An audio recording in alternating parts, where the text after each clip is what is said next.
वृंदावनेश्वरी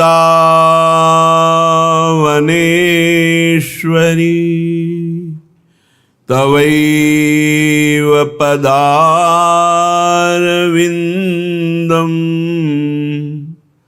प्रेमामृतैकमकरंद रसौघपूर्णम्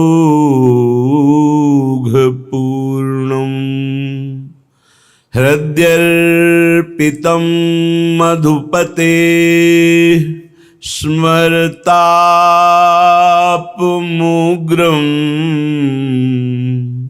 निर्वापयत्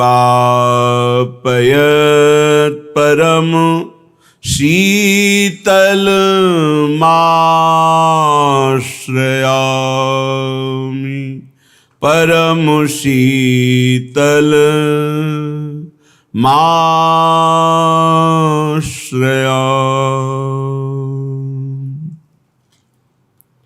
योमो सुमति जगाई है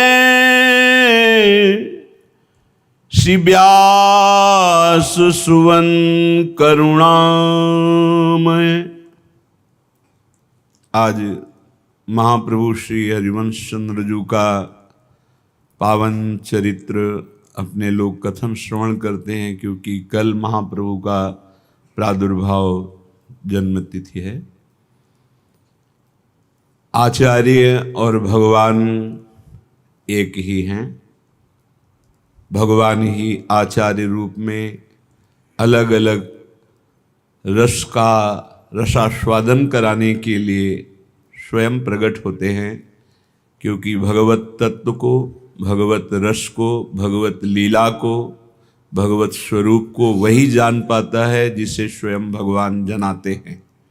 सोई जानई जेहि देहु जनाई, जानत तुम्हें तुम्हें हुए जाई। वृंदावन नवनिभृत निकुंज का जो रस है, ये अद्भुत प्रेम रस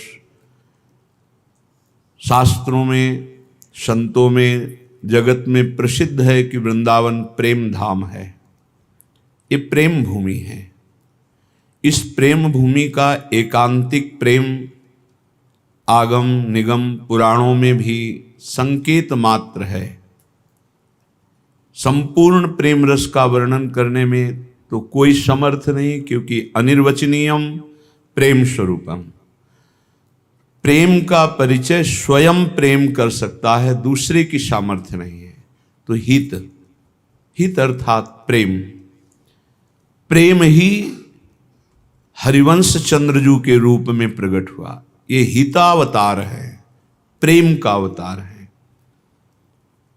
महाप्रभु हरिवंश चंद्रजू प्रेमानंदोत्पुलकित गात्रो विद्युद्धाराधर समकांति श्री राधा कृष्णो मनसि दधानम वंदेहम श्रीहित हरिवंशम राधैवेष्टम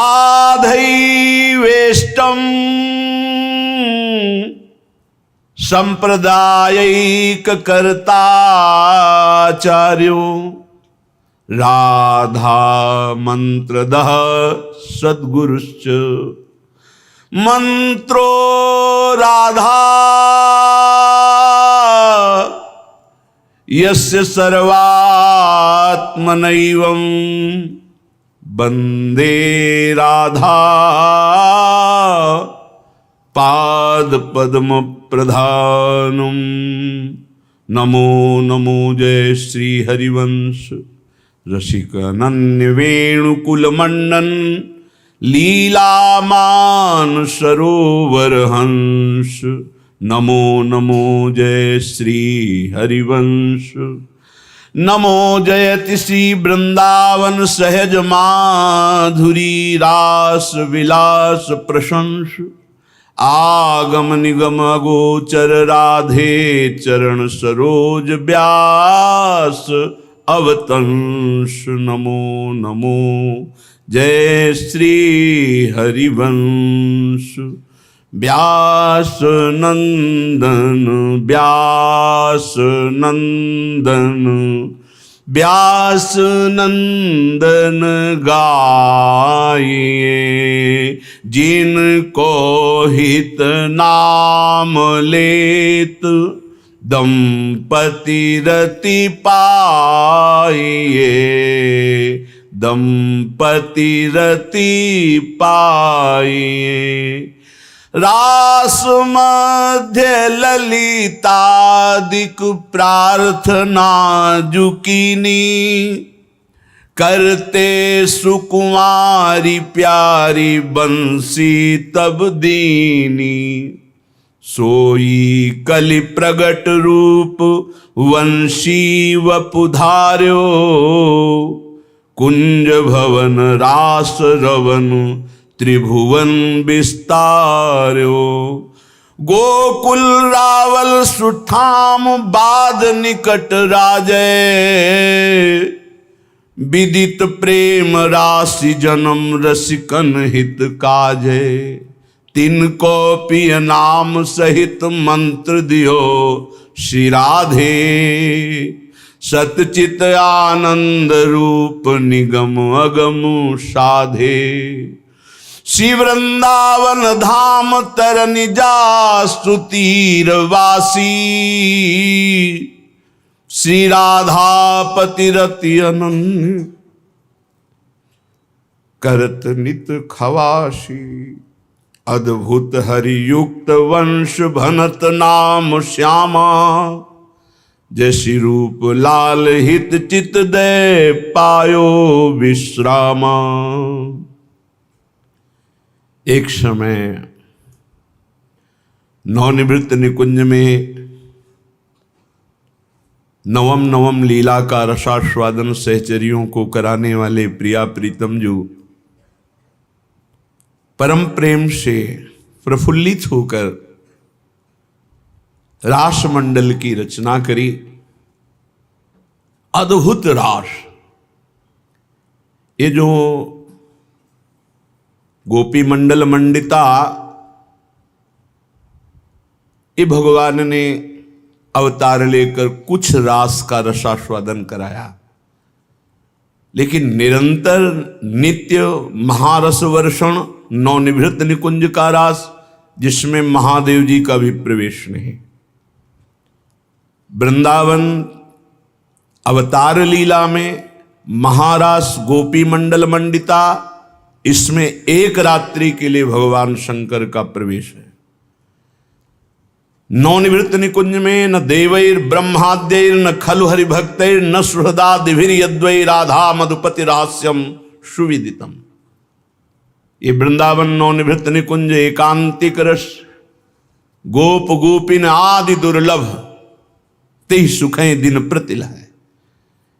जिन गोपी जनों की चरण रज की वंदना बड़े बड़े भजनानंदी महापुरुष परमहंस करते हैं, उन गोपी जनों में जो प्रेम का प्रादुर्भाव हुआ, वो हमारी लाडली जू महारानी जू के नख चंद्र से जो छटा प्रकाशित हुई, उसी से प्रेम छटा पूरी हृदय वाली गोपी जन हुई।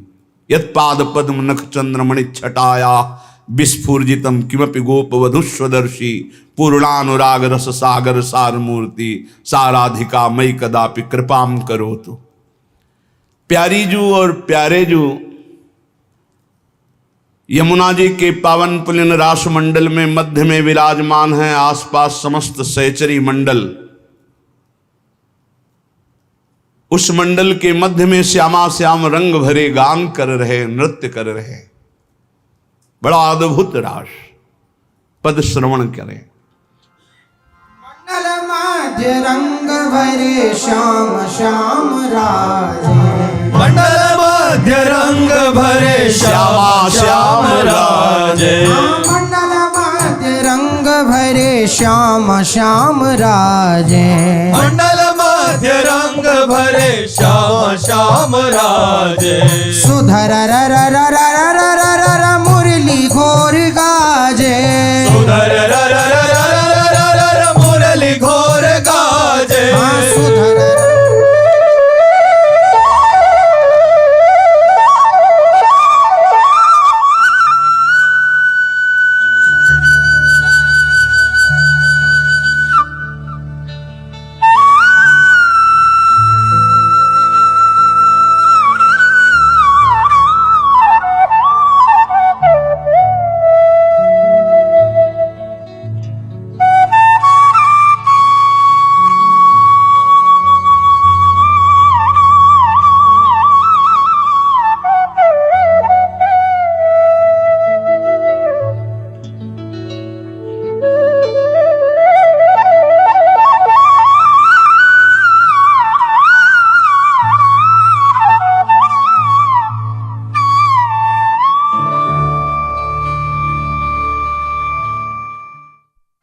सुधर र र र र र र र र र मुरली घोर गाजे सुगर र र र र र र र र र मुरली घोर गाजे तेरी मंडल मध्य रंग भरे श्याम श्याम राजे मंडल मध्य रंग भरे श्याम श्याम राजे हे गान करत ब्रज भाम लेत सुंदर सुगर तान गान करत ब्रज भाम लेत सुंदर सुगरता हे गान करत ब्रज भाम लेत सुंदर सुगर तान गान करत ब्रज भाम लेत सुंदर सुगरता हे अंग अंग अभिराम मन में छवि लाजे अंग अंग अभिराम मन में छवि लाजे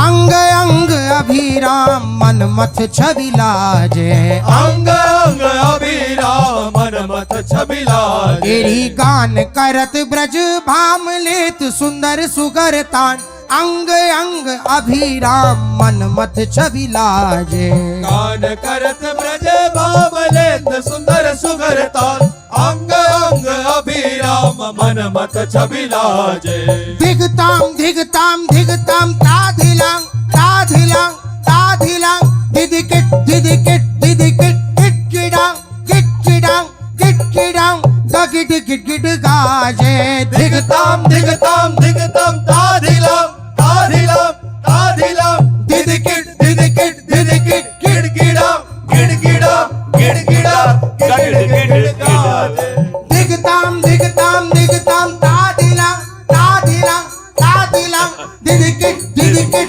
दिदिकिट गिटगिडांग गिटगिडांग गिटगिडांग गगिट गिटगिट गाजे दिगताम दिगताम दिगताम ताधिलाम ताधिलाम ताधिलाम दिदिकिट दिदिकिट दिदिकिट गिड़गिड़ाम गिड़गिड़ाम गिड़गिड़ाम गिड़गिड़ गाजे तेरी मंडल मध्य रंग भरे श्याम श्याम राजे मंडल मध्य रंग भरे श्यामा श्याम राजे हे मंडल मध्य रंग भरे श्यामा श्याम राजे मंडल मध्य रंग भरे श्यामा श्याम राजे रर रैन जी रही जज जमुन थकित भई र र र रे नरी जी रही ज ज ज जमुना थकित भई हे चच चंद ग ग ग प प प पश्चिम रतन साजे ज ज ज चंद ग ग ग प प प पंचम रतन साजे तेरी मंडल मध्य रंग भरे श्याम श्याम राजे मंडल मध्य रंग भरे श्यामा श्याम राजे तेरी मंडल मध्य रंग भरे श्यामा श्याम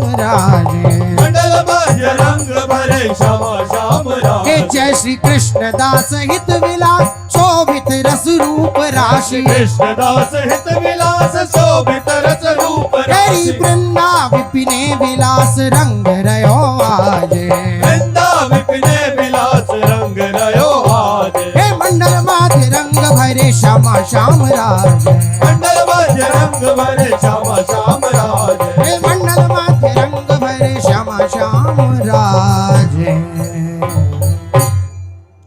आज नचत नवल लाल आज नचत नवल लाल साजी साजी झुन्ना आज नचत नवल लाल साज साज चिन्ना हे आज नचत नवल लाल साजी साजी छिन्ना आज नचत नवल लाल साज साज छिन्ना धृक धिलाम बाजत तकी तकी धिलाम धिग दिलाम बाजत तक तक दिलाम हे धृक दिलाम बाजत तकी तकी धिलाम दिलाम बाजत तक तक दिलाम हे नाचत नैना भिराम धकट धकट धिन्ना नाचत नैना विराम धकट धकट दिल तेरी नाचत नैना भिराम धकट धकट धिन्ना नाचत नैना विराम धकट धकट दिल तेरी आज नचत नवल लाल साजी साजी छिन्ना आज नचत नवल लाल साज साज छिन्ना तेरी लचकी लचकी गतिन लेत ठुमकी ठुमकी चरण देत लचकी लचकी गति न लेत ठुमक ठुमक चरण तेरी देत कर की करतार देत बदत ठोम ठिन्ना कर की करतार देत बदत ठोम ठिन तेरी कर की करतार देत बदत ठोम ठिन्ना कर की करतार देत बदत ठोम ठिन्ना हे ललिता बदत फूल श्याम धीदी तकी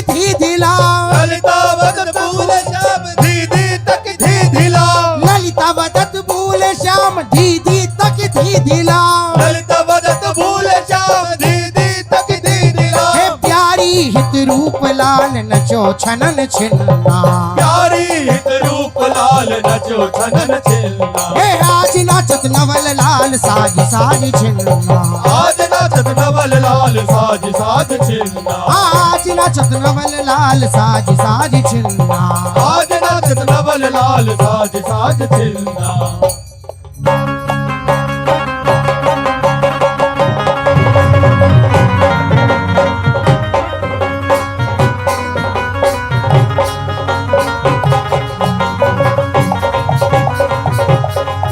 राधा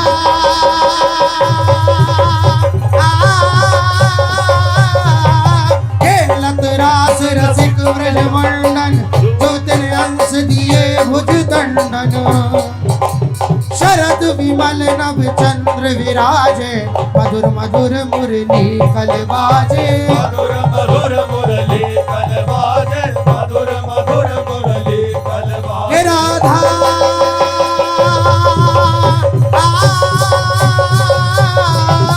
अतिराजत घनश्याम तमाला कंचन मेली बनी ब्रेज वाला तेरी बाजत ताल मृदंग उपंगा गान मदत मन कोटि अनंगा गान मदत मन कोटि अनंगा गान मदत मन कोटि अनंगा राधा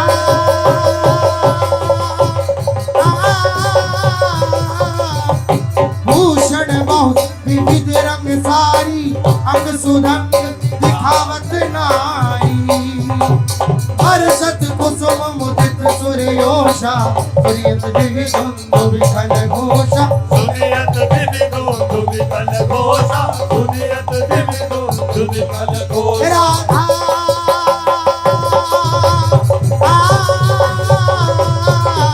हित हरिवंश मगन मन श्यामा राधा रमण सकल सुख धामा तेरी खेलत रास रसिक ब्रज मंडन जो तेरे अंश दिए भुज दंडन जो जुवतिन अंश दिए भुज दंडन जुवतिन अंश दिए भुज दंडन श्री प्यारीजू और प्यारेजू सखियों के मध्य में अद्भुत नृत्य, अद्भुत गायन, अद्भुत रास सुख की वर्षा करे।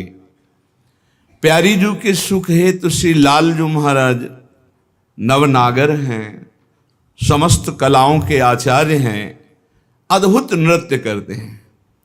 फिर लालजू के सुख के लिए श्री लाडलीजू सुधंग नाचत नवल किशोरी थे कहत चहत प्रीतम दिशि बदन चंद्र मनो त्रसित चकोरी तान बंधान मान में नागरी। प्यारीजू ऐसी नवीन कलाएं प्रकट करते हैं कि समस्त कलाओं के आचार्य लालजू भी जान ही नहीं पाते कि कौन सी कला है। यहां तक कि रास के बाद तो वो विनय करते हैं कि मुझे भी ये नृत्य की गतियां, ये कलाएं, भावभंगियां आप सिखा दीजिए। तो हरिराम व्यास जी एक पद में कहते हैं, पिय को नाचन सिखवत प्यारी मान गुमान लकुटलिए ठाड़ी डरपत कुंज बिहारी। ऐसा प्यारीजू ने अद्भुत नृत्य, अद्भुत रस की वर्षा। तान बंधान मान में नागर देखत श्याम कहत हो अहो आश्चर्य है, आश्चर्य है। बरबस चित्त का अपहरण श्री मदन मोहन विश्व मनमोहन लालजू के मन का श्री लाडलीजू ने लाडली लाल के ऐसे महासुख रास और अद्भुत विलास सुख को श्री ललिताजू ने जगत के प्राणी कैसे प्राप्त कर पावे ये विचार किया।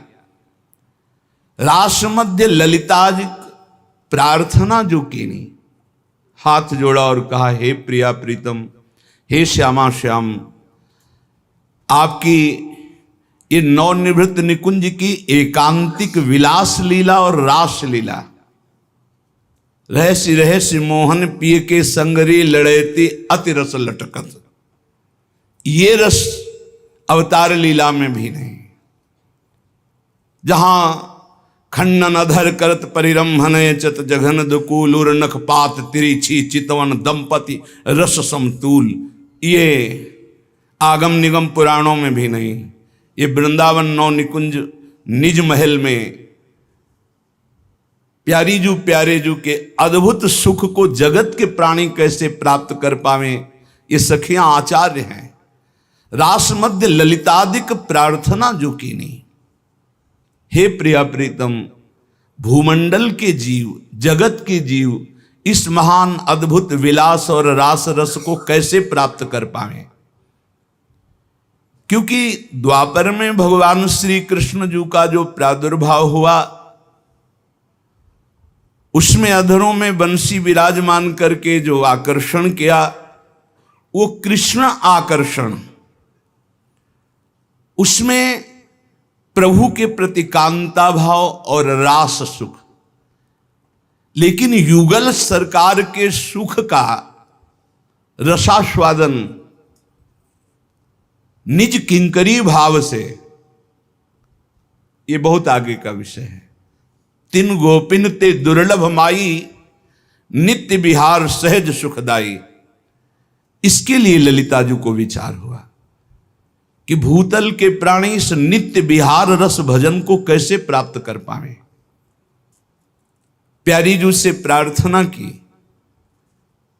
प्यारे जू की तरफ प्रश्नवाचक दृष्टि से बात की, दृष्टि से कि हमारे सुख संपादन में सर्वश्रेष्ठ रस रसिक चूड़ामणि, ये ललिता जो ऐसा चाह करती हैं कि भूतल के प्राणी सर्वोपरि भजन महामाधुर्य रस वृंदावन नित्य विहार रस, इसको कैसे प्राप्त करें। तो लालजू ने अपने कर कमल में विराजमान वंशी जी को प्रदान किया। प्यारी जू ने वो वंशी ललिता जी को दी और ललिता जी से कहा कि हमारे अद्भुत सुख का रहस्य जानने वाली ये बंसी सखी, जो हित सजनी के स्वरूप में आपके समीप रहती हैं, बंसी के स्वरूप में लालजू के कर कमल में रहती है और हित स्वरूप से हम दोनों के हृदय में रहती हैं। हित स्वरूप सो बिवि हिये, बिविकर वंशी माही, सखी स्वरूप सखीन सो यो हित निकट रहाए। हित का अवतार होगा, क्योंकि तत्सुख भाव के बिना नवनिवृत्त निकुंज के रस का परिचय ही नहीं मिल सकता। भगवत रसिक रसिक की बातें रसिक बिना को समझ सके ना। साधारण भागवतिक प्रेम के लिए तो भक्ति सूत्र में देवर्षि नारद जी ने कह दिया, वेदान्नपि सन्नस्तिसा केवलम अविच्छिन्न अनुरागम लभते। प्रेम वेदातीत है, जो वेद का संपूर्ण रूप से त्याग कर देता है वो अखंड प्रेम को प्राप्त होता है। जहां वेद त्याग के लिए स्वयं भगवान कह रहे हैं त्रिगुण विषया वेदा निस्त्रिगुण भवा अर्जुन, तो वेद भी इस प्रेम रस को नहीं जानता। आगम निगम पुराण अगोचर सहज माधुरी रूप निधिम, यान भय आनंद कंद निज संपत्ति, गुप्त सुरीति प्रगट करणम, जय जग उद्युत व्यास कुल दीपक, श्री हरिवंश चरण शरणम। वृंदावन अधीश्वर श्री श्यामा श्याम जी का ये जो एकांतिक प्रेम रस है, इसमें यन नारदाजे सुकैरगम्यम वृंदावने वंजुल मंजु कुंजे तत्कृष्ण चेतो हरणैक विज्ञ मत्रास्त किंचित परमम रहस्यम। भगवत स्वरूप ये अवतारी महापुरुषों ने श्रीमन नारायण नाम में रूप में मगन देवर्षि नारद जी भक्ति के आचार्य हैं। भक्ति की चरम सीमा प्रेम का वर्णन किया। शनकादि ब्रह्मबोध संपन्न महापुरुष हर समय हरिशरणम मंत्रोच्चारण करते हुए भगवत लीला कथा में डूबे रहते हैं। भगवान शंकर अमृतमय कथा का गान करते हुए उमा जी सहित मगन रहते हैं। कभी कभी भगवान का जब अवतार होता है तो उनकी नित्य लीलाओं में भी प्रवेश करके सुख का रसास्वादन करते हैं। लीला सुख का, रास सुख का। पर नवनिवृत्त निकुंज में यन नारदादेश नारद अज ईश माने भगवान शिव, अज माने ब्रह्मा, नारद जी, शुक और शनकादि, इस रूप में इन महापुरुषों का भी प्रवेश नहीं। यन नारदादेश सुकैर अगम्यम वृंदावने वंजुल मंजु कुंजे तत्कृष्ण चेतो हरणैक विज्ञ मत्रास्त किंचित परमम रहस्यम। ये परम रहस्य कैसे जगत के प्राणियों को मिले, और भक्ति के रसों का, दास्य भाव का, शक्य भाव का, वात्सल्य भाव का, यहाँ तक कि कांता भाव रस का भगवान ने आचार्य रूप में अवतार लेकर के वितरण किया, पान कराया। पर प्रियालाल के इस एकांतिक विलास और रास रस का रसास्वादन जो नवनिवृत्त निकुंज में होता है, जहां आगमों की, निगमों की, पुराणों की भी गति नहीं है, ये सब भगवत स्वरूप हैं। ब्रह्मा जी के दरबार में ये वेद, उपवेद और ये शास्त्र सब मूर्तिमान होकर विराजमान है। जैसे हम तुम देहधारी, ऐसे दिव्य रूप धारण करके ब्रह्मा जी की सभा में विराजमान है। यहां तत्सुख भाव से युगल की परम आसक्ति संधनी शक्ति स्वरूपा सहचरियां जब किसी के ऊपर कृपा करती हैं, तब उसका भाव परिवर्तन हो जाता है, स्त्री पुरुष भाव मिट जाता है, और उनके द्वारा दिए हुए नाम मंत्र और सेवा उपदेश से वो तत्सुख भाव धारण करता है। मोक्ष सुख तक स्वसुख है, ये स्पष्ट दिखाई देता है। लेकिन तत्सुख भावना में डूबी हुई सखियों ने गोपी जनों में भी देखा स्वसुख आकांक्षा। ये बड़ा सूक्ष्म विषय है। जैसे कोई ककाहरा ना आता हो तो पीएचडी के विषय को क्या समझेगा। अभी साधारण निष्काम भक्ति तो आई नहीं कि कामनाओं पर विजय प्राप्त कर ले, काम क्रोध लोभ मोह मद मत्सर विजयी हो।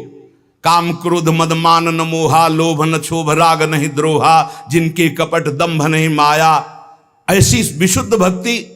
फिर इस भक्ति का भी जहां प्रवेश नहीं है, इस भक्ति का भी प्रवेश नहीं, न देवैर न ब्रह्मादेर न खलु हरि भक्तैर न सुहृदा। ये अद्भुत वृंदावन नवनिवृत्त निकुंज है। ये वृंदावन की जो अद्भुत एकांतिक रस प्रीति है, ललिता जी को विचार हुआ ये कैसे जगत के प्राणी प्राप्त कर पावे। ललिता जी ने जब प्रार्थना की तो प्यारी जी ने इशारे से कहा कि इसके लिए आपको भी जाना होगा। रास रस और विलास रस तुम दोनों मिलकर इसका विस्तार भूतल के प्राणियों के हृदय में करोगी। रासेश्वर श्री प्रिया प्रीतम की हृदय की बात जानने वाली ये सखियां हैं जो आचार्य रूप से अवतरित हुई। ललिता जू के अवतार श्री स्वामी हरिदास जू महाराज, और हित सजनी जू के वंशी जू के अवतार श्री हरिवंश महाप्रभु। इसकी भूमिका रास में बनी अवतार भूमिका। ये बंशी बहुत चमत्कारमयी है। त्रैलोक में कोई ऐसा नहीं है कि बंशी का शब्द कान में पड़ा हो और उसका परिवर्तन न हो गया हो। जो जड़ है उनमें चेतनता जागृत हो जाती है, जो चैतन्य है वो जड़ता समाधि को प्राप्त हो जाते हैं। यहां तक कि सूखी लकड़ियां भी गीली हो जाती हैं, पत्थर में भी रस स्रवित होने लगता है। त्रैलोक विजयी जो भई श्री कृष्ण अधरन लागी, थिर चर किए चर थिर भये, मुनि ध्यान ते उठे जागी। समाधिस्थ जो थे वो चेतनता को प्राप्त होकर किधर बजी बंसी, और जो बहिर्मुख थे वो समाधि को प्राप्त हो गए। यमुना की धारा रुक गई, वायु का प्रवाह रुक गया, खग मृग पशु पंछी मौन व्रत धारण किए हुए मानो मुनि परमहंस हों। ऐसा अद्भुत ब्रजबधु मोहित करी पथ चली अति अनुराग, सोई व्यास वंश विदित धर्यो बपु बरनो कहा बड़ भाग। वही बंशी जो श्री राधाजू, वही हरि, और जो श्री हरिजू वही राधा, और राधा हरि तिनको प्रेम सुबंसी। सुबंसी श्री हरिवंश धर्यो बपू, रुचिर नाम जगत पर संसी, प्रिया प्रीतम का मिलित प्रेम ही बंसी रूप में है, और वही बंसी बपु धारण करके हरिवंश रूप में प्रकट हुई। आहा, कहा रसमय रच्यो द्वय अक्षर को नाम, राधा राधा, बंसी की जीवन यह मंत्र परम अभिराम। ये प्रभु के अधरों में जो बंसी विराजमान है, कोई बांस की बांसुरी नहीं है, ये हित है मूर्तिमान प्रेम। कहीं आपने पढ़ा जब भगवान ने अवतार लिया तो अमुक वन से अमनिया करके बांस लाया गया और फिर अमुक कारीगर ने बंसी बनाई? नहीं, ये श्री कृष्ण स्वरूप प्रेम में वपु धारण करने वाली ये बंसी है, भगवान के साथ ही अवतरित हुई है। इसे, इस रहस्य को कोई नहीं जानता। कहीं आपको कि अमुक कारीगर ने बंसी की रचना की, अमुक बांस वन से ला करके और फिर प्रभु को, नहीं। ये जैसे भगवान सच्चिदानंद नित्य, ऐसे भगवान के आभूषण, भगवान के वस्त्र, भगवान के अस्त्र और भगवान का सब कुछ चिदानंदमय। श्यामा श्याम का प्रेम ही बंसी रूप में विराजमान है। राधा माधव का प्रेम मूर्त रूप हुआ वो हरिवंश चंद्रजू के रूप में। ये प्रेम मूल है। जो बंशी जी हैं, रसमूल मुरलिका आनंदिनी, ये रस की मूल है। बड़ा चमत्कार बंशी जी का, इसे कोई समझ नहीं पाया। एक भी गोप उठ करके नहीं गया, बजी तो यहीं, एक भी गोप नहीं गया, एक भी ऋषि मुनि नहीं भाग के आए। सब जो जहां जैसे था वहीं शिथिल कर दिया। आकर्षण किसी का नहीं किया बंसी जी ने, सिर्फ गोपी जनों का किया। आप पढ़ करके देख लीजिए, द्वापर में जो भगवान के अधरों में विराजमान होकर श्री कृष्ण आकर्षण में प्रेम क्लीम, ये श्री कृष्ण आकर्षण, राधाकर्षण, श्री कृष्ण आकर्षण। लेकिन जब बंसी जी अवतार धारण करें तो युगल आकर्षण, प्रिया प्रीतम, प्रधानता राधा चरण ठसक। लालजू महाराज के अधरों में विराजमान बंसी का एक व्रत है, रसना कटो जो अन रटो, निरख अन फुटो नयन, श्रवण फुटो जो अन सुनो, श्री राधा जस बैन। ये अद्भुत प्रेम। लालजू इस परा विद्या का निरंतर जप करते रहते हैं अपनी रसेंद्री से और वंशी से। इसीलिए बंसी इनके अधरामृत का पान स्वीकार करती है। नहीं, वो अनन्य है। लालजू के अधरों में विराजमान होकर निरंतर जो रसास्वादन करती है अधरामृत का, वो इसीलिए कि हरि रसना राधा राधा रट, ये उच्छिष्टामृत भुक्त वैव, ये अनन्य है। बंशी अनन्य है, अन्य उच्छिष्ट नहीं पा सकती, राधा उच्छिष्ट। राधा नाम सुधा रसम लालजू की जिह्वा में विराजमान है। जपत हरि विवश तव नाम प्रतिपद विमल, मनसी तव ध्यान ते निमिष नहीं टरिबो। इसलिए बंसी हर समय इनके अधरों में जब विराजमान होती है तो रसास्वादन करती है, मानो लालजू अपने अधरों में विराजमान करके बंसी को भोग लगा रहे हैं, राधा रस सुधा का। लालजू महाराज का आंतरिक हृदय प्रियाजू हैं और प्रियाजू महाराज का आंतरिक हृदय लालजू हैं। श्याम रंग श्यामा रंगी, श्यामा के रंग श्याम, और सहचरी का हृदय श्यामा श्याम है।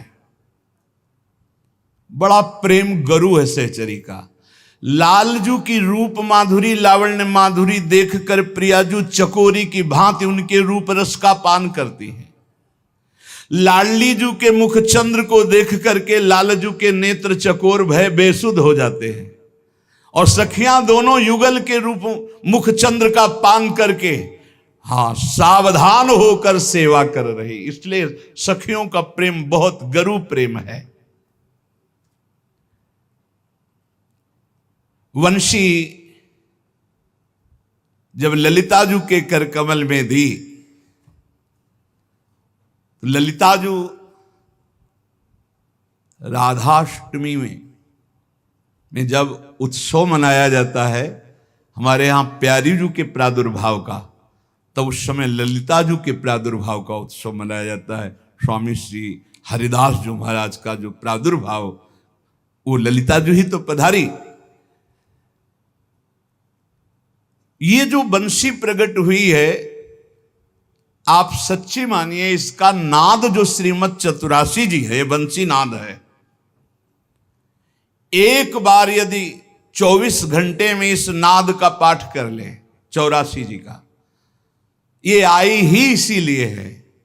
84 लाख योनियों से छुटकारा हो जाएगा। वृंदावन की भूमि में बैठ करके जब किसी से सत्य बुलवाने की बात कही जाती तो कहा जाता मंदिर में चढ़ करके बोलो। तो यहां वृंदावन की भूमि में बैठकर आचार्य चरण ने जो कहा, श्री पूज्य रूपलाल गोस्वामी जी, छुटी 84 भ्रमंते निरखै जुगल किशोर, बड़े बड़े महापुरुषों ने कहा। और स्वयं मोक्ष धर्मावलंबी भगवान विश्वनाथ जी के कृपा प्रसाद से पूर्ण कोई आकांक्षा नहीं किसी रस की, तब उन्होंने इस रस की आकांक्षा जागृत की। और इस रस का रसास्वादन जब चतुरासी जी को मिला, तो उसके बाद हम कह सकते हैं कि हम जहां समझते थे निष्काम थे, वहां वो निष्कामता नहीं थी जो श्री जी के चरणों में आने के बाद पता चला कि हम सकाम ही थे। हम मोक्ष को निष्काम समझ रहे थे, लेकिन श्री जी के चरणों में आने के बाद पता चला मोक्ष भी एक कामना है। जिस रस के बाद मोक्ष की भी कामना नष्ट हो जाती है, वो अद्भुत रस श्रीमद चतुरासी जी में। एक बार रोज चतुरासी जी का गायन करे तो 84 लाख योनियों में नहीं। वहां तो सिर्फ गोपीजनों का आकर्षण बंसी जी ने किया। श्री लालजू के अधरों में विराजमान बंसी जी का चमत्कार त्रिभुवन में तो प्रसिद्ध है, पर काम बना सिर्फ गोपीजनों का। एक भी कोई सखा, एक भी कोई ग्वाल बाल, एक भी कोई देवता या कोई ऋषि मुनि पधारा हो तो हमें बताना। पता नहीं महाराज महादेव जी के हृदय में ऐसा आकर्षण बंसी जी ने किया कि गोपी बन के आ गए। और तो हमें प्रसंग नहीं मिला कि महाराष्ट्र में किसी का और का प्रवेश हुआ हो। आई ब्रजनार सुनत बंसी रो गृहपति बंधु विसारे, दर्शन मदन गोपाल मनोहर मनसिज ताप निवारे। लेकिन जब बंसी स्वरूप हरिवंश चंद्रजू ने अवतार किया, अपना प्रादुर्भाव, अपना वपु धारण किया प्रगट में इस कलिकाल में, तो कोई भी हो, पुरुष हो, स्त्री हो, बालक हो, वृद्ध हो, सब इस वंशीनाद के आकर्षण में प्रिया प्रीतम के प्रेम के रस के मतवाले हो गए। भगवत मुदित जी रसिक अनन्यमाल में लिखते हैं कि हरिवंश चंद्रजू की जो शरण भये हृदय से, वो सब रस सिद्ध महापुरुष भये। हृदय से जो तनुवांग मनोबीर अमलई सोहम तो वाश्रिता। बड़े करुणा में प्रभु स्वयं बंसी जी के चरण चापते रहते हैं। अधरों की सैया पर विराजमान करके ये चरण चापना है। बंसी जी के चरण चापते रहते हैं, अधर रूपी सिंहासन पे विराजमान करके कर कमल से बंसी जी के चरण चापते रहते हैं। और कर्ण कुंडल हिलते ना, मानो बंसी जी की आरती कर रहे, चमकते हुए कर्ण कुंडल, तो मानो बंसी जी की आरती कर रहे हैं। और अपने अधर सुधारस का हर समय भोग लगाते रहते हैं बंसी जी का। ऐसे प्रभु की महासामर्थ्यमयी बंसी जी इस कलिकाल में प्रकट हुए। जिस समय महाप्रभु हरिवंश चंद्रजू प्रकट हुए, उस समय बड़े बड़े महापुरुष प्रकट हुए अन्य अन्य प्रांतों में। एक ही परम तत्व है ये। सेवक जी महाराज जो भगवान श्री कृष्ण चंद्रजू गीता जी में कहते यदा हि यदा हि धर्मस्य ग्लानिर्भवत भारत अभ्युत्थानम धर्मस्य तदात्मानं सृजाम्यहं परित्राणाय साधूनां विनाशाय च दुष्कृतां धर्म संस्थापनार्थाय संभवामि युगे युगे। तो सेवक जी कहते हैं जब जब हो ये धर्म की हानि तब तब तनु धरी प्रगट त्यानी जानी और दूजो नहीं, दूसरा नहीं, वही प्रभु विविधाचार्यों के रूप में अवतरित होते हैं। हरिवंश महाप्रभु का प्रादुर्भाव विक्रम की 16वीं शताब्दी के मध्य भाग में हुआ। लगभग आधी शताब्दी तक इस धराधाम पर विराजमान रहकर रसिकों को युगल प्रेम रस का पान कराने वाले महाप्रभु, जिस समय महाप्रभु हरिवंश चंद्रजू का प्रादुर्भाव हुआ उस समय भारतवर्ष में चारों ओर आतंक छाया हुआ था। दिल्ली के सिंहासन पर लोधी वंश का अधिकार था। म्लेच्छ की बहुतायत हो गई थी। म्लेच्छ का तात्पर्य है जो मांस भक्षण करते हैं, मदिरा पान करते हैं, पराई स्त्रियों से व्यभिचार करते हैं, नाना प्रकार के वैदिक सिद्धांतों के विरुद्ध आचरण करते हैं। हमारे यहां उनको म्लेच्छ कहते हैं। म्लेच्छ भाव की बहुत बड़ी वृद्धि हो चुकी थी। भारतीय सनातन धर्म का संहार करना ही उनका स्वभाव था। तलवार के बल से नष्ट भ्रष्ट करना और उनको रौंद करके अपने म्लेच्छ धर्म में, ऐसा उस समय बर्ताव हो रहा था। बड़े बड़े भगवत मंदिरों को तलवार की धार उतार दिया, काट दिया जाता, तोड़ दिए जाते थे।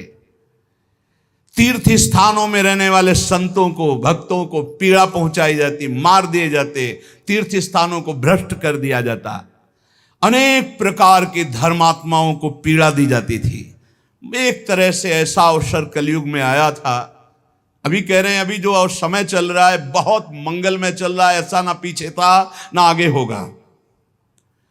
धर्म का समूलोच्छेदन, बस किसी तरह सनातन धर्म का, पर सनातन शब्द की परिभाषा ये लोग जानते ही नहीं।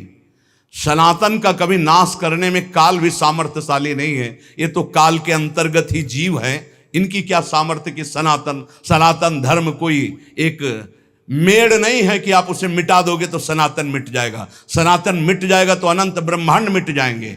सनातन ब्रह्म का नाम है, भगवान का नाम है। ये वायु सनातन है, अग्नि सनातन है, जल सनातन, ये भूमि सनातन। सनातन को मिटा दे ऐसा कोई पैदा ही नहीं हुआ।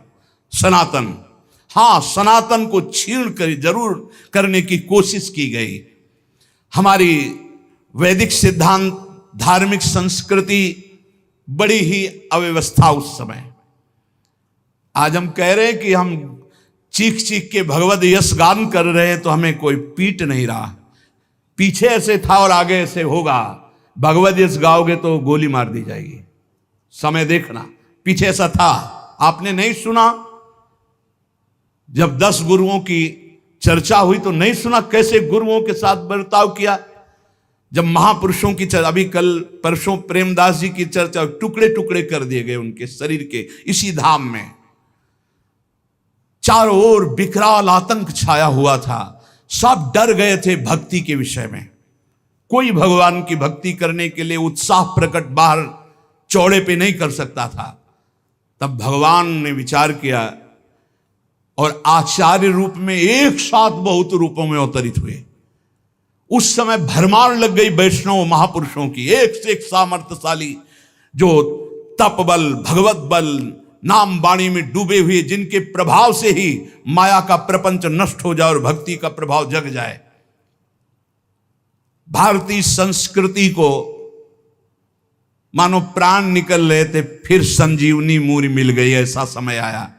सेवक जी महाराज सेवकवाणी में वर्णन करते हैं जिस समय महाप्रभु का प्रादुर्भाव हुआ, कलयुग कठिन वेद विधि रही, धर्म कहूं नहीं दीखत सही, कही भली को ना करे, उद्वस विश्व भयो सब देश, धर्म रहित मेदिनी नरेश, म्लेच्छ सकल पहुमी बढ़े, सब जन करहीं आधुनिक धर्म, वेद विहित जाने नहीं कर्म, तुम मर्म भक्ति को क्यों लहें, बूढ़त भव आवे न उसास, जस बरनो हरिवंश विलास, श्री हरिवंश ही गाई हो, जय जय श्री हरिवंश ही गाई हो।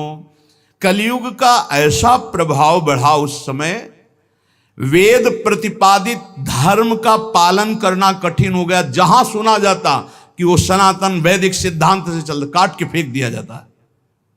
चौराहे पे खड़े करके आरा से चीर दिए गए, रुई में लपेट करके से भूंज दिए गए। क्या क्या आतंक महापुरुषों के साथ उस समय हो रहा था, जो वैदिक सिद्धांत से धर्म का पालन करते।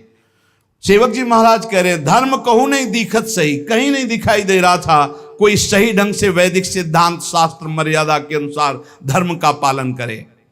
कहीं देखने में नहीं आ रहा था धर्माचरण, कोई मानने के लिए तैयार भी नहीं था, क्योंकि ऐसे तलवार का भय था। मृत्यु जिस नगर में प्रवेश करते लाख लाख लोग गर्दन कटवा लेते, लेकिन धर्म विरुद्ध आचरण नहीं स्वीकार करते।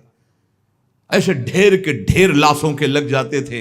ऐसा म्लेच्छों ने आतंक मचाया था उस समय। संसार में सब कुमार्गगामी उत्पथगामी हो गए। उद्वस विश्व भयो सब देश, धर्म रहित मेदिनी नरेश, बस जनेन्द्रीय रसेंद्री के स्वादों में मगन। अरे भाई कौन मरना चाहेगा, तो सब कुमार्गगामी हो रहे थे। राजा कहलाने वाले भयभीत होकर सम्राट पद पर जो बैठे हुए थे उनके अनुकूल चलते थे, इसलिए वो भी धर्म भ्रष्ट प्राय हो रहे थे। वैदिक सनातन धर्म को छोड़कर आधुनिक धर्म स्वेच्छाचार परायण, भोग वासना परायण सब हो रहे थे। अज्ञानी लोग कैसे भक्ति का मर्म समझे, जब तक शास्त्र सम्मत आचरण नहीं होंगे तो भक्ति समझना कोई खिलवाड़ है क्या। अतएव भक्ति का कोई मर्म नहीं जान रहे थे। ज्ञान भक्ति वैराग्य विहीन जीवन, बस भोग आकर्षण।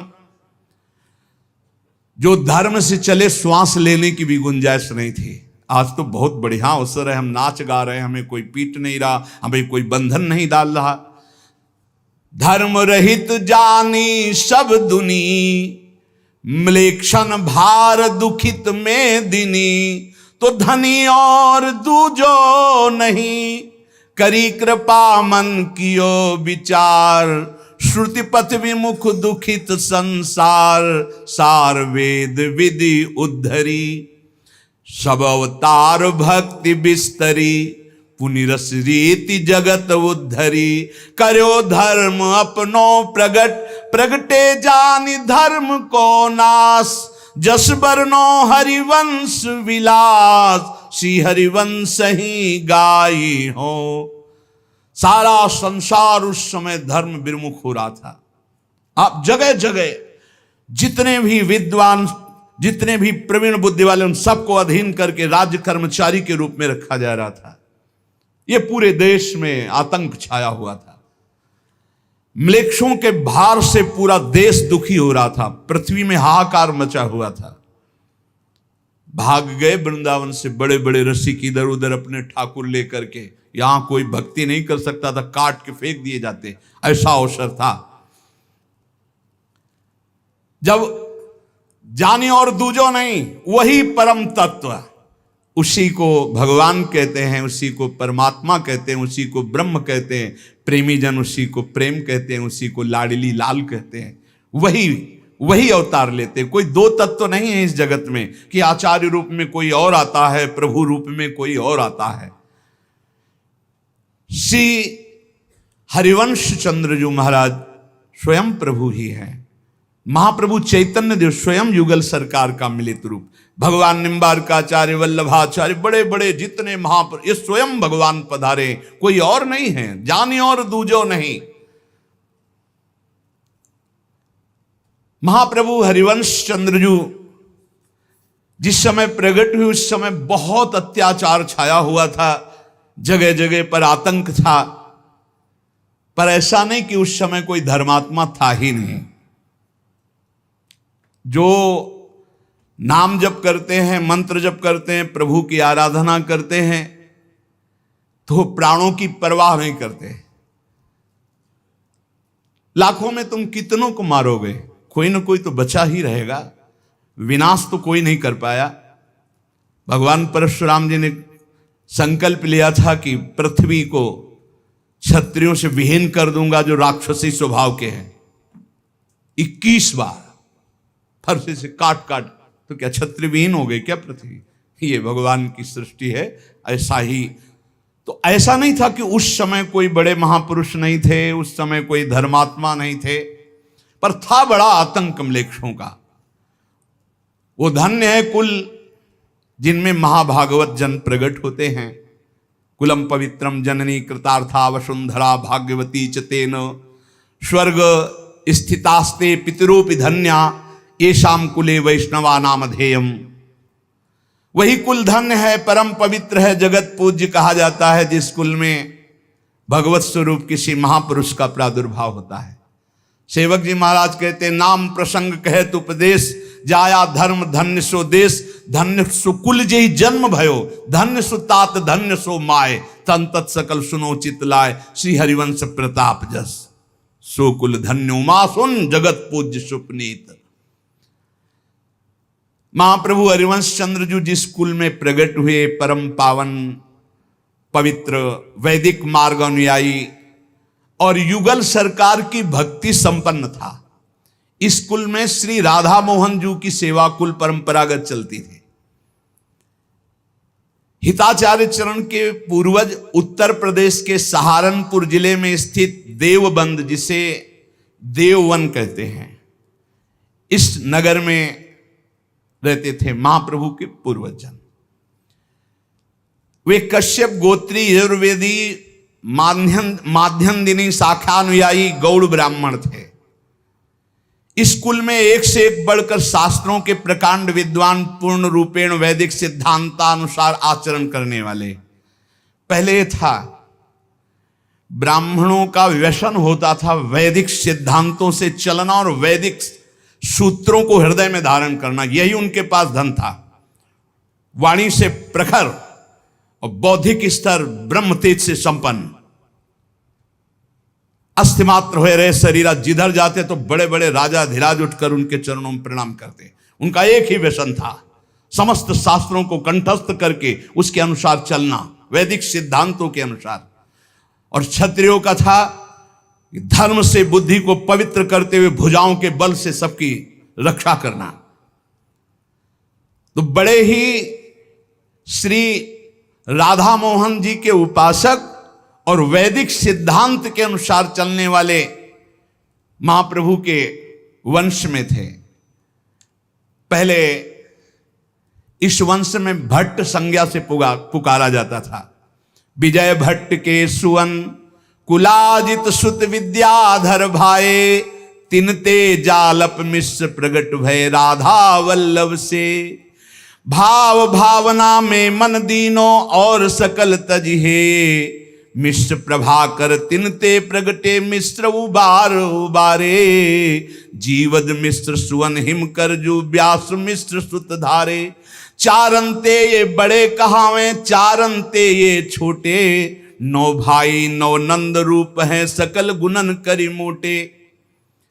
श्री विजय भट्ट, भट्ट शब्द ये विद्वता का प्रतीक है। अद्भुत, जिनको कोई परास्त न कर सके, हर शास्त्रों का ज्ञान। विद्या के बल भट्ट सुनाम, भक्ति विस्तरी तिनके धाम। तो विजय भट्ट जी के कुलाजित भट्ट हुए, उनके श्री विद्याधर भट्ट हुए। विद्याधर भट्ट जी वेद पुराण महाभारत इन सब को कंठस्थ किए हुए महापुरुष थे, इसीलिए इनके आगे मिश्र लगने लगा। वेद पुराण कहें इतिहास, तो मिश्र नाम जग भयो प्रकाश। वैसे भट्ट लगता था पूर्व में, पर श्री विद्याधर जी के आगे भट्ट लगा। पर वेद पुराण इतिहास इन सब के मर्मज्ञ तो उनसे श्री जालप मिश्र जी हुए। युगल सरकार के बड़े ही उपासक थे राधा मोहन जी के। वहां के तत्कालीन राजा इनके शिष्यत्व को स्वीकार करके राजगुरु पदवी पर विराजमान किए हुए थे। उनके पुत्र हुए उदयकर मिश्र, उनसे जीवद मिश्र, फिर उनसे हिमकर मिश्र। महापुरुषों की वंशावली सुनने से संपूर्ण अविद्या नष्ट हो जाती है। हिमकर मिश्र परम बड़ भागी, प्रभु पद भजन रहे लो लागी। मुरलीधर करी भक्ति रिझाए, तिन प्रसाद ते नव सुत पाए। हिमकर मिश्र सदैव प्रिया प्रीतम के भजन में लगे रहते।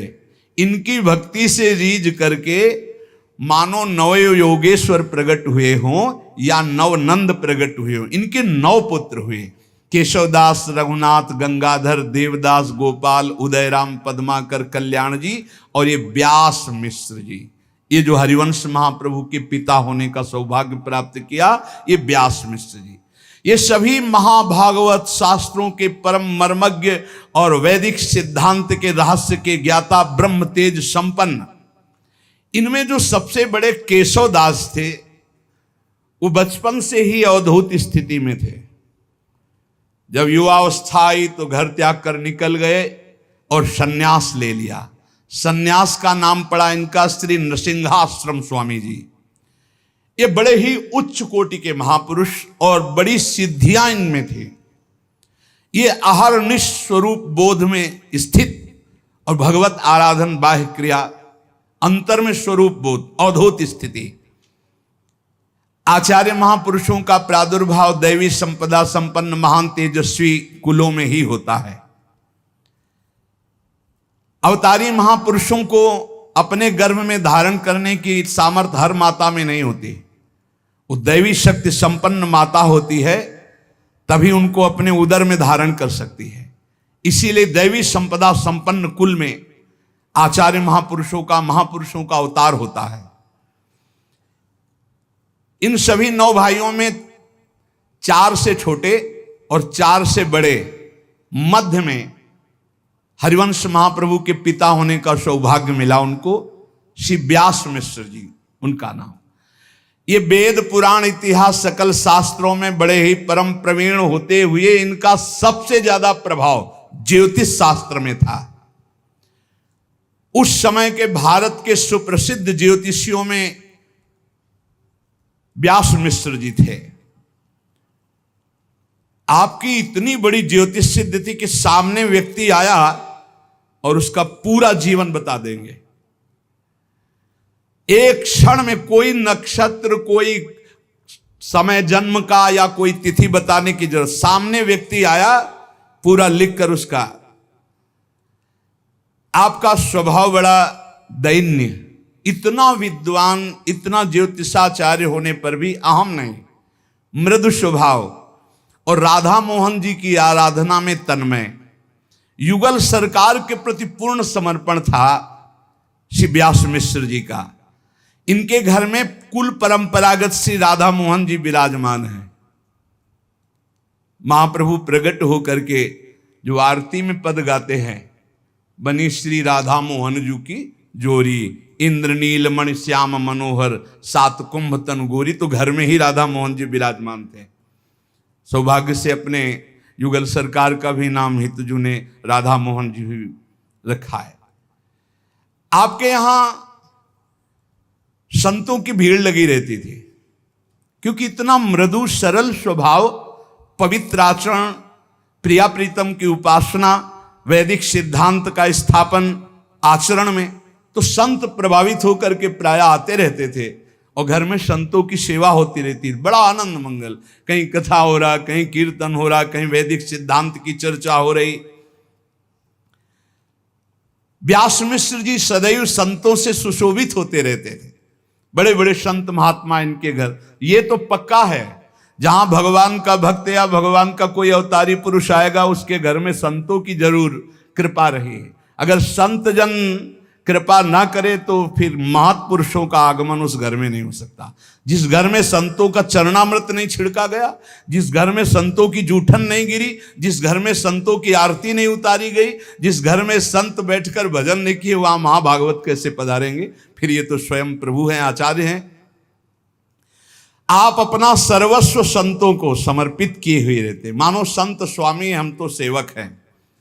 जैसे विश्वामित्र जी के आगे दशरथ जी हाथ जोड़कर कहते हैं, नाथ सकल संपदा तुम्हारी, मैं सेवक समेत सुतनारी। आप स्वामी हैं, मैं सेवक। ऐसे ही व्यासमित्र जी संतों के साथ ये कि आप स्वामी हैं, ये सब कुछ आपका है नाथ, हम आपके सेवक हैं।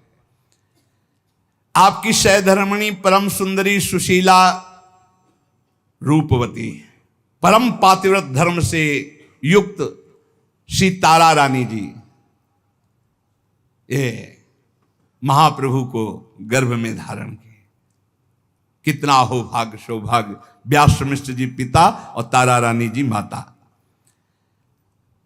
आपकी कुल परंपरागत बहुत संपत्ति थी, क्योंकि राजा महाराजे सब सेवक थे, तो आप एक स्वतंत्र राजवैभव की तरह जीवन, हाथी घोड़ा सेना रथ धन संपत्ति सब 9 भाई व्यासमिश्र जी।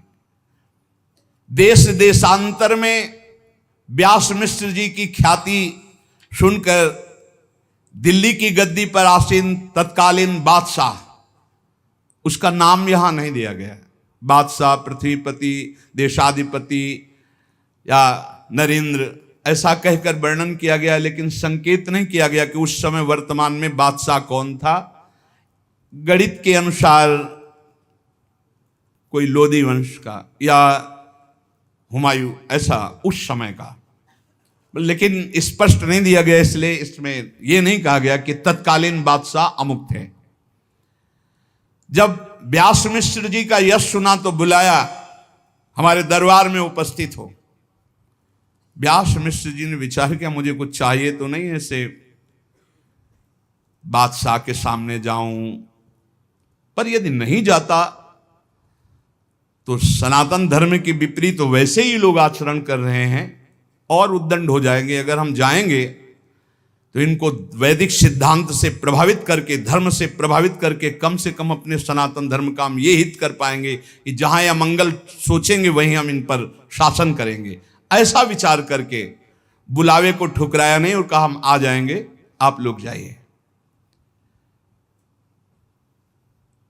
दिल्ली पर विराजमान बादशाह से मिलने के लिए केवल इसी बात से स्वीकृति दी कि अपने सनातन धर्म की रक्षा कर पाए, ये जो धर्मावलंबियों पर अत्याचार करते हैं उसको हम रोक पाए।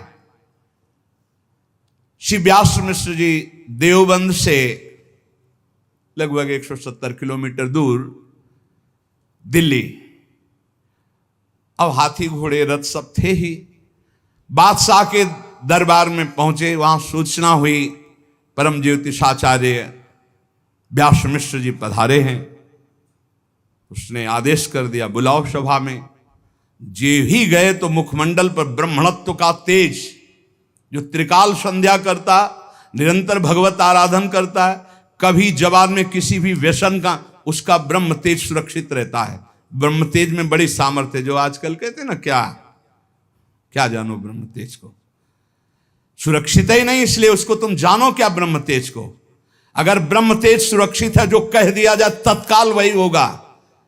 अभी कुछ वर्ष के बालक है श्रृंगी ऋषि, कह दिया महाराज परीक्षित को 7 दिन में तक्षक काटेगा, तो किसी ब्रह्म ऋषि की ताकत नहीं थी कि उस बालक के वचन को मिटाल सके। ये ब्रह्म तेज है।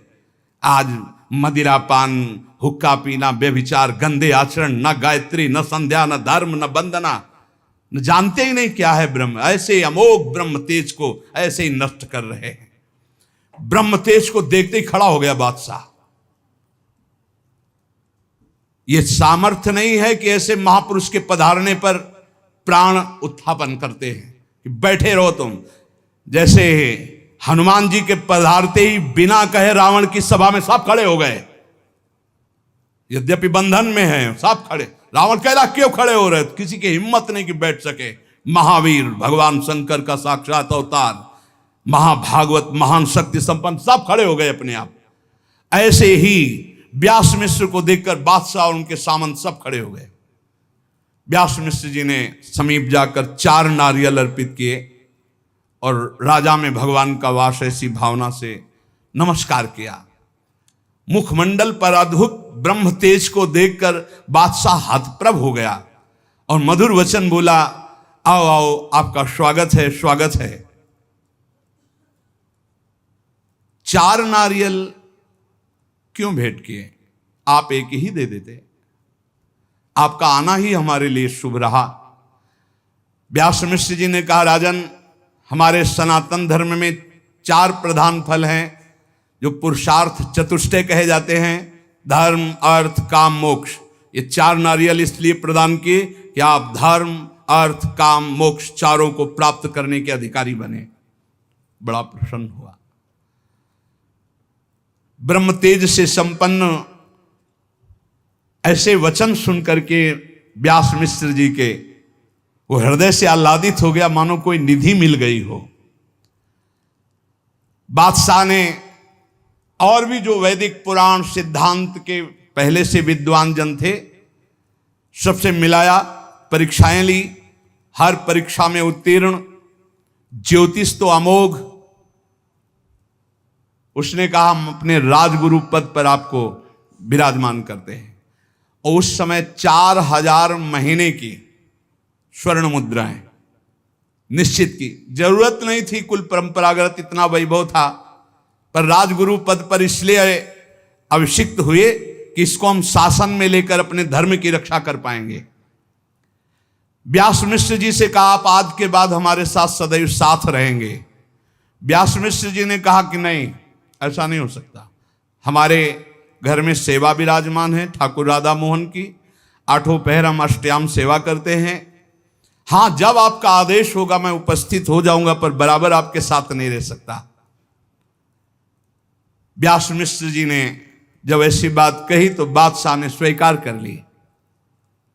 धर्मोपदेश, हितोपदेश करके वहां से आप अपने घर चले आए और अपनी ठाकुर सेवा में रहे। एक दिन जब व्यास मिश्र जी अपने ठाकुर श्री राधा मोहन जी की सेवा में तन्मय थे, तो तारा रानी जी नजदीक आकर ठाकुर जी के दर्शन करके व्यास मिश्र जी के चरणों के समीप बैठ गईं और चरण पकड़ करके मानो अश्रु विमोचन करते हुए कुछ कहना चाहती। व्यास मिश्र जी ने कहा, ऐसा शोक रूप तुम्हारा तो हमने कभी नहीं देखा। हर परिस्थिति में तुम आनंदित रहती हो, तुम्हारा शोकित होकर ये रुदन करना बिल्कुल ठीक नहीं। क्या हो गया? तो उनका कहा, आप मेरे दुख का कारण जानते हो, पर मैं अब असहनीय हो गया है मेरी अवस्था भी अब, इसलिए मैं बहुत दुखी हूं कि आज तक मेरे कोई संतान नहीं हुई। खूब वैभव है। व्यास मिश्र जी 9 भाई थे। बड़े तो परमहंस नरसिंहाश्रम स्वामी, कोई हमारे संतान ही नहीं। तो ये सब भोग वैभव ये सब काटने को दौड़ता है। मुझे अब कुछ अच्छा नहीं लगता। ये संपत्ति भवन प्रकाश, संतति बिनु मन रहे उदास, मुझे ये सब, मुझे संतान चाहिए। तो उन्होंने कहा कि मुझे ज्योतिष का ज्ञान है, ये तुम जानती हो। मैंने अपनी और तुम्हारी भाग्य रेखा देखी। भाग्य रेखा के बल से तो संतान सुख है ही नहीं, अर्थात संतान होगी ही नहीं। आपको पता है, मैंने इस अपने प्रारब्ध को मिटाने के लिए बड़े बड़े व्रत किए, दान पुण्य किए, पुत्रेष्टि यज्ञ की, पर मंगलमय भगवान की इच्छा नहीं है, इसलिए मेरा प्रारब्ध नहीं मिट रहा, मेरे भाग्य में नहीं लिखा पुत्र होना। अब जो मेरे प्रभु की इच्छा उसी में मुझे राजी होना चाहिए, आपको रोना नहीं चाहिए। व्यास मिश्र जी ने तारा रानी से ऐसा कहा। और पुराणों की कथाएं विविध प्रकार की व्यास मिश्र सुनाकर तारा रानी को संतुष्ट कर रही। तारा रानी ने कहा, देखो आप अभी समझा कर भेज दोगे, लेकिन मुझे भोजन नहीं पाना और अब मुझे कुछ अच्छा नहीं लगता। अब मैं एकांत में बैठ के रोऊंगी ही यदि मेरे संतान नहीं हुई। मेरे अंदर बहुत पीड़ा है कि मुझे अब संतान चाहिए। अवस्था भी धीरे धीरे परिवर्तित हो रही है, संतान हुई नहीं और आप मुझे पौराणिक सिद्धांत सुनाकर समझाना चाहते हैं। मैं जा तो रही हूं आपके पास से, लेकिन मुझे संतान चाहिए। आप सर्व समर्थ हैं, इसलिए आपसे प्रार्थना करती हूं। चली गई तो प्रभु के सामने बैठे बैठे वो चिंतन में डूब गए। अचानक राधा मोहन जी की कृपा से याद आई नरसिंहाश्रम स्वामी जी की, कि मेरे भाई बड़े अवधूत हैं और बड़ी सिद्धियों को प्राप्त की। बचपन से भगवत आराधना में अगर वो चाहें तो प्रारब्ध मेट सकते हैं, क्योंकि भगवान अपने प्रण को विसार कर भी भक्त का प्रण पूरा करते हैं। तो यदि वो चाह लें कि संतान हो जाएगी तो पक्का हो जाएगी। लेकिन वो कहाँ हैं, मेरी बात कैसे पहुंचेगी उन तक, अब ये तो भगवान के ऊपर ही है। नृसिंहाश्रम स्वामी जी कभी एक जगह ज्यादा टिकते नहीं थे। पूरे भारत की नदियों में भ्रमण करना, तीर्थ स्थानों में भ्रमण करना, ज्ञान के समुद्र तत्वबोध संपन्न महापुरुष और प्रगट में भक्ति का आचरण करने वाले, काशी, प्रयाग, कुरुक्षेत्र, बद्रीनाथ, केदारनाथ, गंगोत्री, यमुनोत्री, विभिन्न तीर्थों में पावन गंगा यमुना की प्रदक्षिणा, ये सब नृसिंहाश्रम स्वामी जी। नृसिंहाश्रम स्वामी जी कैसे मिले, ये बात राधा मोहन के ऊपर छोड़ दी व्यास मिश्र जी ने। एक बार हरिद्वार में गंगा जी का निर्मल जल, उसमें खड़े हुए स्नान कर रहे थे नृसिंहाश्रम स्वामी जी। तो लगा कि घर में जो कुल परंपरा से विराजमान राधा मोहन है, उनको कैसे गंगा स्नान कराऊं। भाव में डूब गए। बस सामने राधा मोहन और बस ऐसे। इधर व्यास मिश्र जी ने जब पट खोले तो सब गंगा जल से भरा मंदिर और राधा मोहन जी भींगे हुए। राधा मोहन जी से कहा, सरकार ये कौन सा भक्त आपका अभिषेक कहां से कर रहा है आप? तो राधा मोहन जी ने उनको बताया कि नृसिंहाश्रम स्वामी हरिद्वार गंगा जी में खड़े मेरा अभिषेक कर रहे हैं, इसलिए मैं गंगा में। अब तो और प्रसन्नता हो गई कि हमारा जो भाव था कि राधा मोहन जो ही सब बात बनाएंगे, तो अब इसका मतलब संबंध अब जरूर आकर्षण होगा। जब हरिद्वार गंगा में राधा मोहन जी का अभिषेक किया तो राधा मोहन जी की कृपा से उनके हृदय में आया। बहुत काल हो गए, जन्मभूमि नहीं गए, देववन। यद्यपि जन्मभूमि आदि नहीं जाना चाहिए विरक्त होने के बाद, पर ये भगवत प्रेरणा, क्योंकि महाभागवत परम वैदिक सिद्धांत से चलने वाले युगल उपासक उनके भ्राता, और वहां संत समुदाय आता रहता, तो संत मंडली के साथ नृसिंहाश्रम जी के मन में आया कि चलो कृतार्थ करते हैं व्यास मिश्र को। उनके यहाँ ये सब कीर्तन कथा और भगवत तत्व की बातें और ये सब संत प्रसाद पाएंगे। देखो भगवान कैसे संयोग बनाते हैं। राधा मोहन जी का अभिषेक होना, उनके मन में देव बनाने की बात आना, बिना फोन का फोन, बिना पत्र का पत्र। भगवत प्रेरणा से सहसा वो देववन बहुत से संतों की जमात के साथ आ गए। यह हरिद्वार से 60 किलोमीटर दूरी पर स्थित देववन है। वहां देववन की शोभा देखते हुए बड़ा सुंदर बगीचा था राधा मोहन जी के लिए। लता पता फल फूल से सुशोभित बाग, उसमें आकर समस्त सन्यासियों के मध्य में अवधूत शिरोमणि नरसिंहाश्रम स्वामी जी विराजमान हुए। कोई जाके सूचना दिया कि राधा मोहन जी की वाटिका में संत मंडली पधारी, तो आते ही रहते थे। सुनि कह व्यास भये ही हरे, रोम रोम आनंद अति भरे। पुरजन बंधु लिए सब लाल, मिलन चले सुनिताही वार। पद बंधन करी भुज भरी मिले, इतुत परम प्रेम सुख झिले। व्यास मिश्र जी ने जो ही देखा है संतों की मंडली में जैसे तारागणों के मध्य में चंद्रमा चमक रहे हो, ऐसे स्वामी अवधूत नृसिंहाश्रम जी विराजमान, जाके साष्टांग दंडवत किया। व्यास मिश्र को आया देखकर नृसिंहाश्रम स्वामी जी खड़े हुए और हृदय से लगाया। दोनों तरफ अद्भुत आनंद। सब सन्यासियों की चरण वंदना करके चरण पखारे, चरणामृत लिया, आरती उतारी, भोग पवाए। निसिंहाश्रम स्वामी जी तत्व की चर्चा, भगवत चर्चा। व्यास मिश्र जी अवसर ढूंढ रहे हैं कि एक बार अवसर मिले और ये एकांत में घर चले तो बात बन जाए। जो तारा रानी के हृदय में बात है वो बात इनके कान तक पहुंचा दें।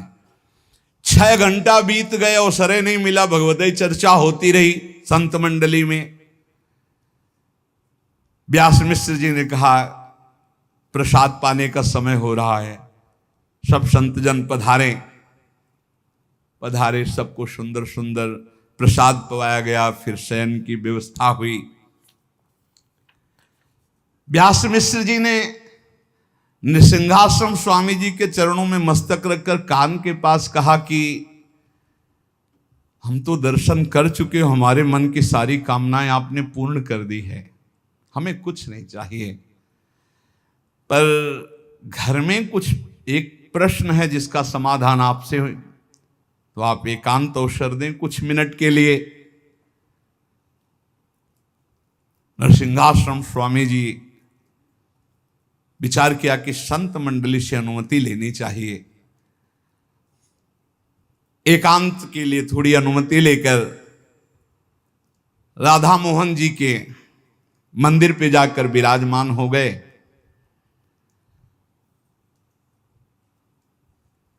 व्यास मिश्र जी ने कहा भगवान, आप जैसे महापुरुषों का अपनापन हमारे हृदय में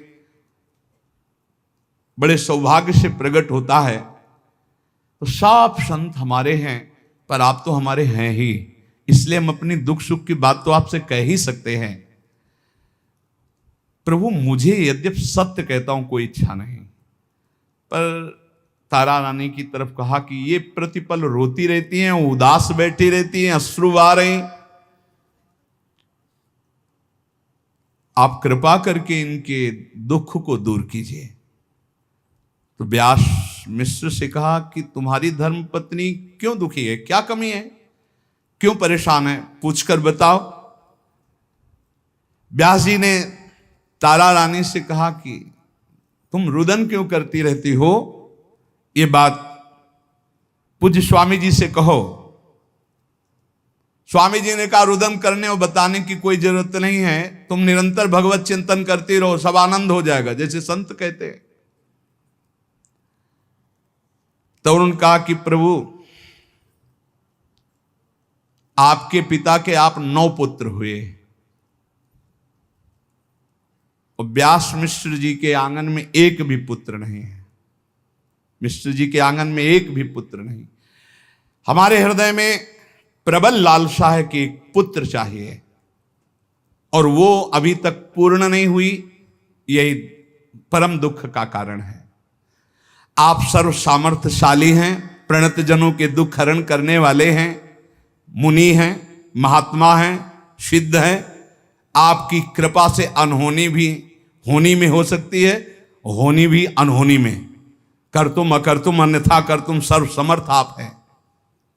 मुझे आप कृपा करके वरदान दीजिए कि हमारे पुत्र हो।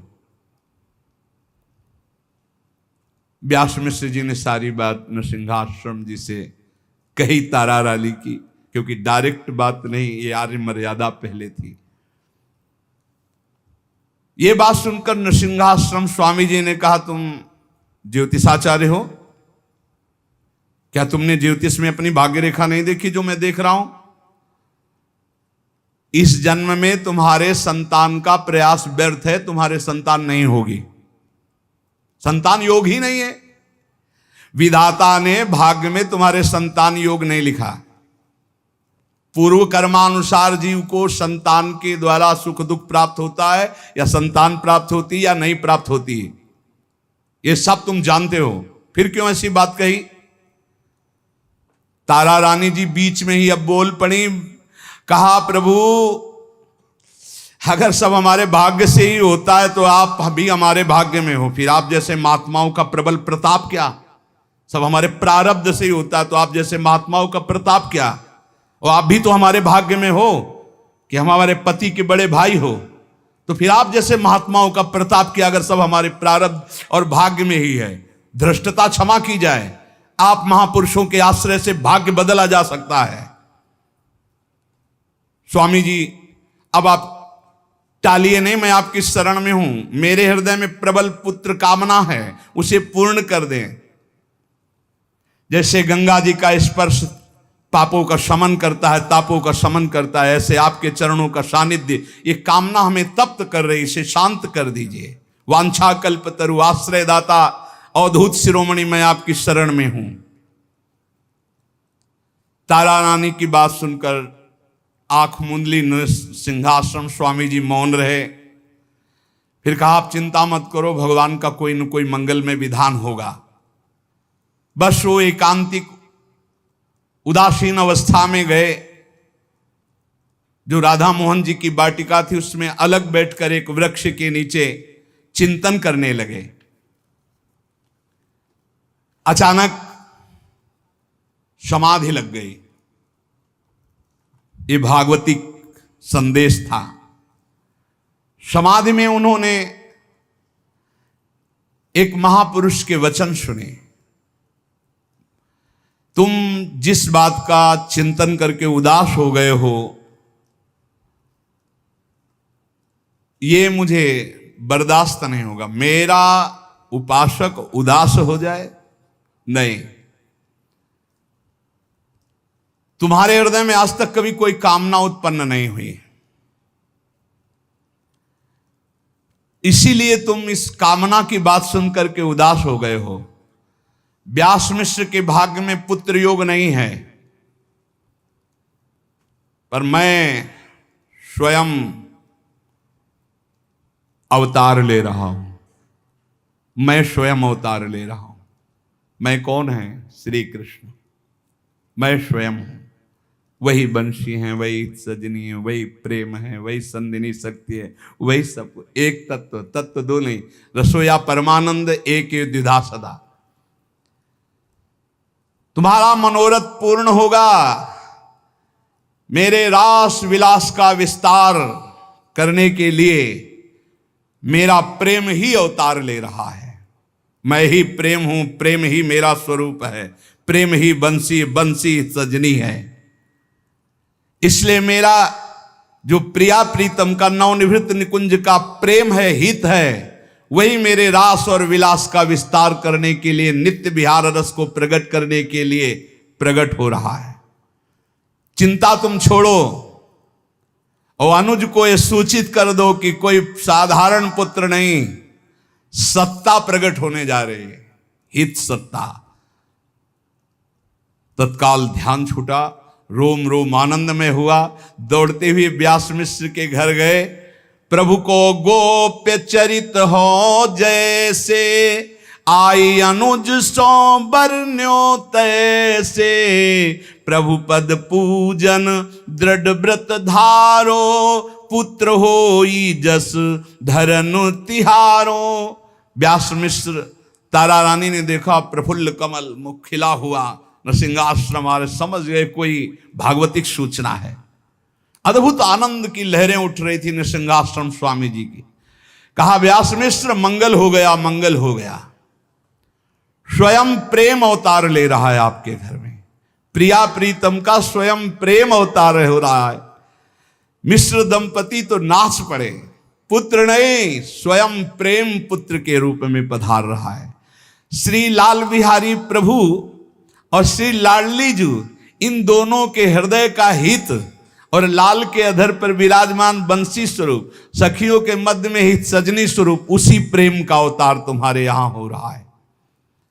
अब तुम व्रत उपवास नियम धारण करो।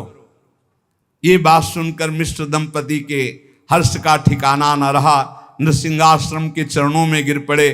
फिर उन्होंने कुछ नियम पद्धतियां बताई, ऐसे ऐसे रहो, ऐसी आराधना करो, क्योंकि स्वयं प्रेम का अवतार हो रहा है। निष्काम भाव रहना, कोई सकामता ना ने पावे। एक क्षण भी इष्ट के भजन के बिना न व्यतीत हो, और प्रिया प्रीतम का सदैव उच्छिष्ट ही पाना, उन्हीं के चिंतन में रहना। भूमि पर शयन करना, दिन प्रतिदिन जो नियम बताए उनका पालन करना, नृसिंहाश्रम से, क्योंकि प्रभु पधार रहे हैं। आपका धन केवल प्रिया प्रीतम राधा मोहन जी, लोक धर्म का त्याग करके हर समय प्रेम धर्म के चिंतन में रहना, चारों तरफ भगवत भावना में मगन रहना, केवल अनुराग प्रभु का, ऐसी भावना से युक्त रहना, तभी अनुराग का अवतार होगा। ये वो आ रहे हैं जिनके पीछे पीछे प्रिया प्रीतम डोलते हैं। ये वो आ रहे हैं जो प्रिया प्रीतम को प्रदान करते हैं। ये वो आ रहे हैं जो ये कहते हैं वही प्रिया प्रीतम करते हैं।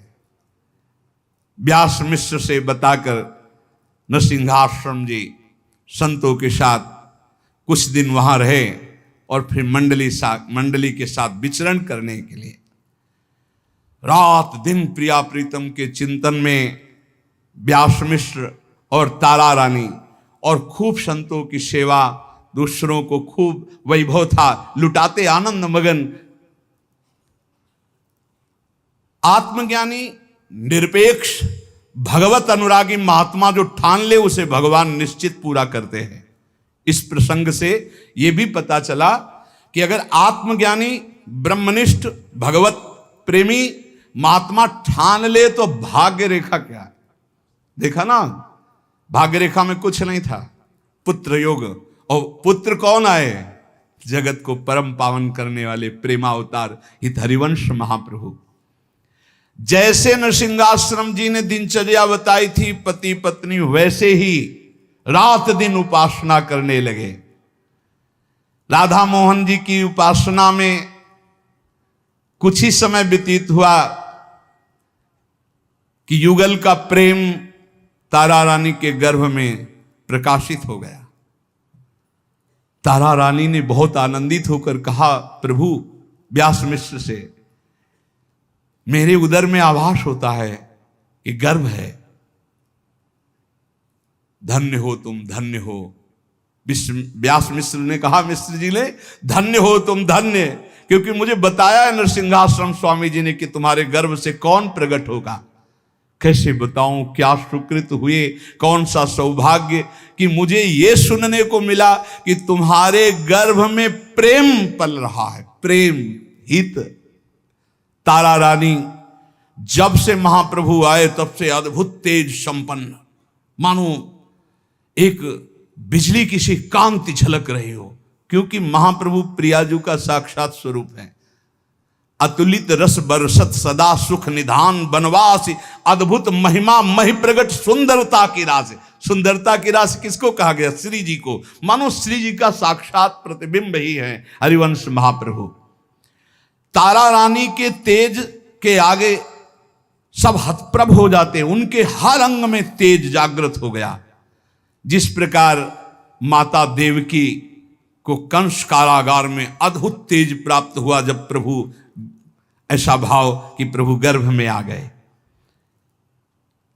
जैसे बंदी गृह जगमगाने लगा था देवकी जी के तेज से, ऐसे ही तारा रानी के श्रीअंग से संपूर्ण महल प्रकाशित हो गया व्यास मिश्र जी का, क्योंकि प्रियाजू और लालजू की प्रीति प्रकट हो रही है। आश्चर्यजनक कांति देख करके अब तो सबको आनंद हो रहा है कि कोई अवतार प्रकट होगा, कोई महान दिव्य विभूति पधार रही है। अनेकानेक बिना बुलाए बड़े गुप्त के महात्मा जो एकांत में भजन करने वाले, वो सब आने लगे व्यास मिश्र जी के यहाँ। जैसे पुष्प में पराग आ जाए तो भौरे मंडराने लगते हैं, ऐसे दिव्य दिव्य महापुरुष व्यास मिश्र जी के यहाँ पधारने लगे, क्योंकि प्रिया प्रीतम का प्रेम प्रकट हो रहा है। बहुत अद्भुत मूर्ति महाप्रभु हरिवंश चंद्र जो।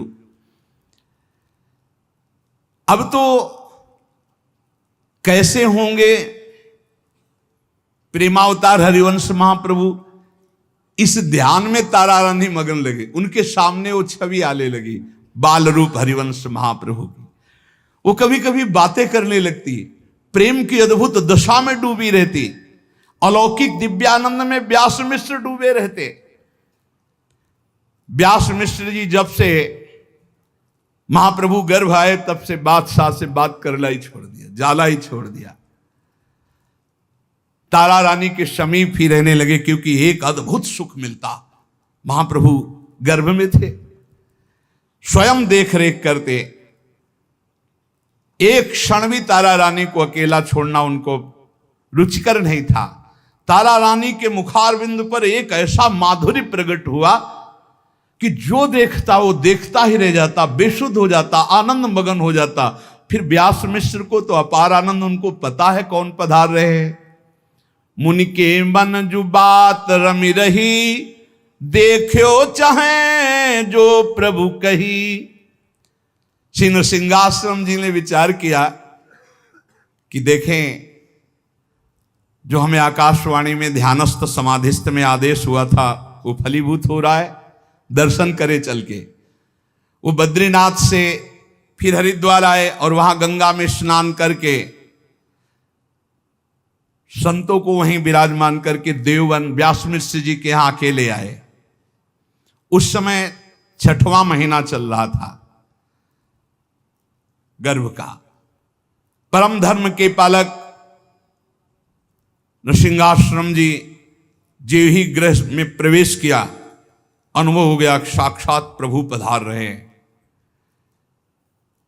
व्यास पत्नी तारा रानी पौड़ी हुई थी, सेविकाएं भी सेवा में थी।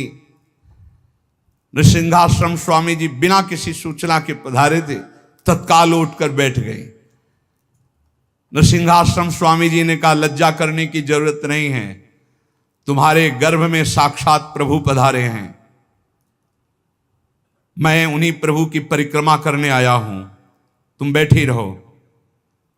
और तारा रानी की परिक्रमा की और साष्टांग प्रणाम किया तारा रानी को नृसिंहाश्रम स्वामी जी ने। और बहुत प्रसन्न होकर अश्रु प्रवाह करते हुए कहा, मैं यहां रुकूंगा नहीं, मैं केवल देखने आया था जो समाधि में मुझे आदेश हुआ तो फलीभूत हुआ कि नहीं। होई शुभ सगुन भवन पुनि पुर में, व्यास विचार मुदित होई उर में। बस प्रणाम किया, परिक्रमा करके तुरंत निकल गए नृसिंहाश्रम स्वामी जी। व्यास मिश्र जी जो ही भवन में पधारे तब बाद में पता चला कि नृसिंहाश्रम स्वामी जी आए थे, 4 परिक्रमा की दंडवत करके चले गए। बहुत मुदित हुए। अत्यंत मंगलमय धीरे धीरे समय आ रहा है। तारा रानी का जो गर्भ है वो प्रतिपल बढ़ रहा है। व्यास मिश्र बहुत आनंदित हैं, ऐसे ऐसे अनुष्ठान कराते हैं, पूरे नगर को भोजन पवाते हैं। प्रतिदिन कोई न कोई बहाना लेकर पूरे नगर को दान पुण्य खवाना पिलाना, सब आनंद मंगल हो रहा है। बादशाह को लगा कि क्या है, व्यास मिश्र बातचीत करना, दरबार आना सब छोड़ दिया। दरबार में क्यों नहीं आते?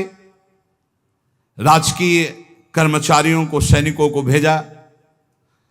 उन्होंने आके प्रणाम किया और कहा, बादशाह आपको याद कर रहे हैं, आपकी दरबार में उपस्थिति अनिवार्य है। व्यास मिश्र जी ने कहा, स्वयं ही आकर के मैं कारण बताऊंगा क्यों नहीं आ पाया, आप लोग पधारें। मैं स्वयं ही कुछ दिन अपने आप समय निकाल कर आ जाऊंगा और सारी परिस्थिति बताऊंगा, आप जाइए। बादशाह ने सैनिक भेजे थे, सैनिक वापस गए। उन्होंने कहा, कुछ ऐसा रहस्यमय कारण हो जो आपसे ही बताएंगे। वो आदर करता था, लेकिन बादशाह तो बादशाह होता है। फिर सैनिकों से कि आप उनसे प्रार्थना कर दो, शीघ्रातिशीघ्र कारण बताया जाए। सैनिकों को पुनः वापस किया और आप गए और कहा कि हमारे भगवान की कृपा से पुत्र रत्न की प्राप्ति का संयोग बना है।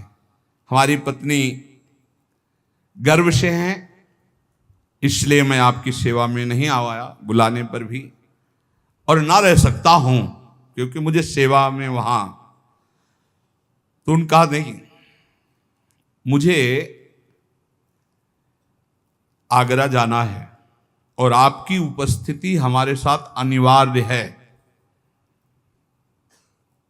मैं मानता हूं कि आपका ऐसा समय है, पर हमारी आज्ञा पर भी ध्यान दीजिए। उन्होंने कहा कि मैं कभी आपकी आज्ञा नहीं टाल सकता था, आपके साथ चलता। मैं भी कोई अनिच्छुक नहीं हूं, आपकी आज्ञा में इच्छुक ही हूं, पर हमारी धर्म पत्नी गर्भवती हैं, इस समय उनकी देख रेख के लिए मुझे रहना अनिवार्य है। उन्होंने कहा कुछ समय, लेकिन जिस समय मैं आगरे को चलूंगा आपको साथ चलना होगा। कहा ठीक है। वो दिल्ली से लौटकर घर आए, बादशाह के साथ आगरा जाने की बात तारा रानी को बताई, परिवार के जनों को बताई।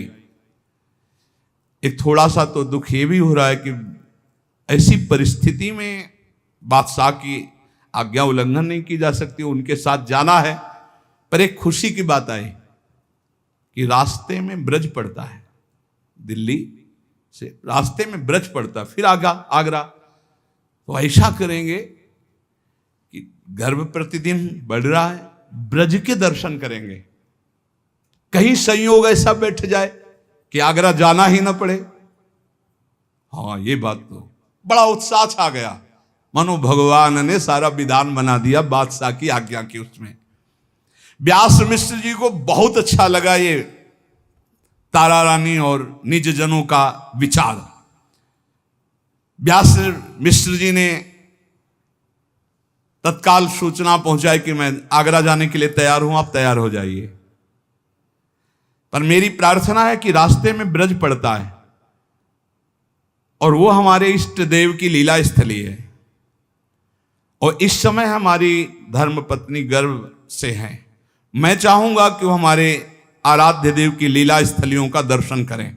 इतनी छूट आपको देनी होगी। हाँ, आप राजगुरु पद पे हैं, हम रुक जाते हैं, कई दिन आप लीला स्थलियों का दर्शन कर लीजिए।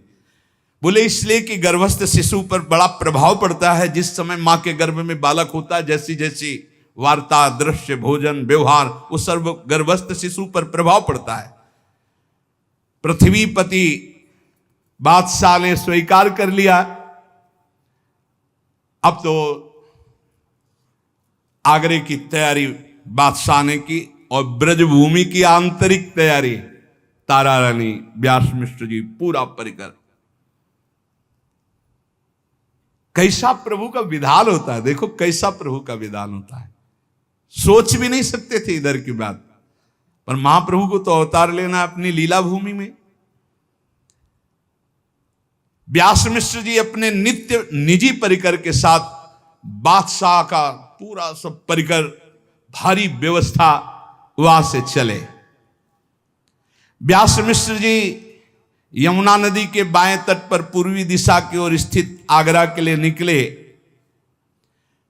समस्त विद्याओं में निपुण बादशाह इनको इसलिए अपने साथ रखता था कि ज्योतिष अनुकूल रहे, कोई ग्रह प्रतिकूल ना हो जाए कि हानि हो जाए। ब्रजधाम की दर्शन की प्रबल इच्छा की राधा मोहन जी ने सारी बात बना दी। गर्भस्थ शिशु पर बड़ा मंगलमय, और पता था कि गर्भस्थ शिशु कौन है। नरसिंहाश्रम जी की चर्चा में पूर्ण उनको बोध हो चुका था। अब जे भी आगरा के लिए निकले तो कहा पहले ब्रजमंडल। शर्त पास, उनकी आज्ञा को कौन टाल सकता था। व्यास मिश्र जी की पूरी तैयारी बदल गई। आगरा बाद में पहले ब्रजमंडल।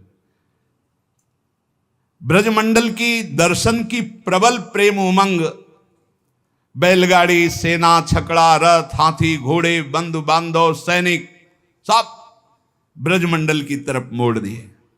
मथुरापुरी देवन से लगभग 280 किलोमीटर दूर। अब सब सवारियां, सब साधन हैं। तारा रानी गर्भवती थी, उनके लिए बहुत सुंदर कि कहीं धक्का न लगे, किसी तरह का कोई कष्ट ना हो। और साथ में प्रतिपल प्रिया प्रीतम की लीलाओं का गायन, नाम कीर्तन साथ होता चले। पूरे रास्ते में धूम मच रही थी। राधा मोहन जी का भोग लगता, आरती होती, नाम कीर्तन होता, पद गायन होता। जगह जगह पड़ाव डालकर विश्राम करते हुए भगवत लीला, भगवत सेवा, गुणगान ब्रज की ओर। अहो भाग्य जे ही ब्रज में, अहो भाग्य, ये परम पावन प्रिया प्रीतम का निज देश है ब्रज। हे ब्रजवास समझते हो, देव दुर्लभ बात है। तारा रानी के हृदय में अद्भुत उमंग, पालकी से उतर करके ब्रजभूमि को दंडवत किया तारा रानी ने। व्यास मिश्र जी ने भी साष्टांग दंडवत किया, और भी द्विज परिकर ने दंडवत किया। ब्रज में ऐसा सुख बरसता, यदि हृदय निर्मल हो तो पकड़ आवे, मलिन हृदय है तो वही संसार दिखाई देता है। ये प्रभु का नित्य धाम है 84 कोस भूमि। यहां तो भांति भांति के भगवदानंद की वर्षा होती रही। भांति भांति का मतलब दास्य सुख, सख्य, वात्सल्य, कांता, एक से एक अद्भुत भाव। व्यास मिश्र जी ने ब्रजभूमि की वंदना की, साष्टांग प्रणाम किया। हे प्रीतम, ये आपकी लीला भूमि है, और हमें अब समझ में आ रहा है कि आप अपने अवतार के लिए अपनी लीला भूमि ही चयन किए हो, इसीलिए आगरे जाने के बहाने से आप मुझे यहां लाए हो। बड़ी महिमा है इस ब्रजभूमि की। कई जगह दर्शन किए। ऋतुराज बसंत जो चल रहा है, छाया हुआ। मात्र हम अभी 26 वर्ष पहले की बात करें, 26 वर्ष पे कुछ नहीं, इधर देखो लताएं ही लताएं, कितनी लताएं, 50-50 झुंड मोर के ऐसे जगह जगह नाचते खेलते नजर आते। ऐसी लताएं, यहां जहां बैठे पूरी लताएं ही लताएं थी। इधर हरा, एकदम हरा, ये पीपल का वृक्ष बीच में, लताएं ही लताएं पूरी, एक भी नहीं, बस ट्यूबवेल थे 1-2, कुछ नहीं, यहां से लेकर के कुछ नहीं, इस साइड में कुछ नहीं था। 26 वर्ष पहले कह रहे, तो 500 वर्ष क्या होगा पहले? लता ही लता, लता पता, ऐसे बीत राग परमहंस कोई यदा कदा भजन कर रहे थे, नहीं तो बस शांत लता पता, मोर पक्षी, नील गाय, खरगोश, कबूतर, तोता, यही सब महान प्रिया प्रीतम के धाम के निज जन अब सब गुप्त होते जा रहे हैं।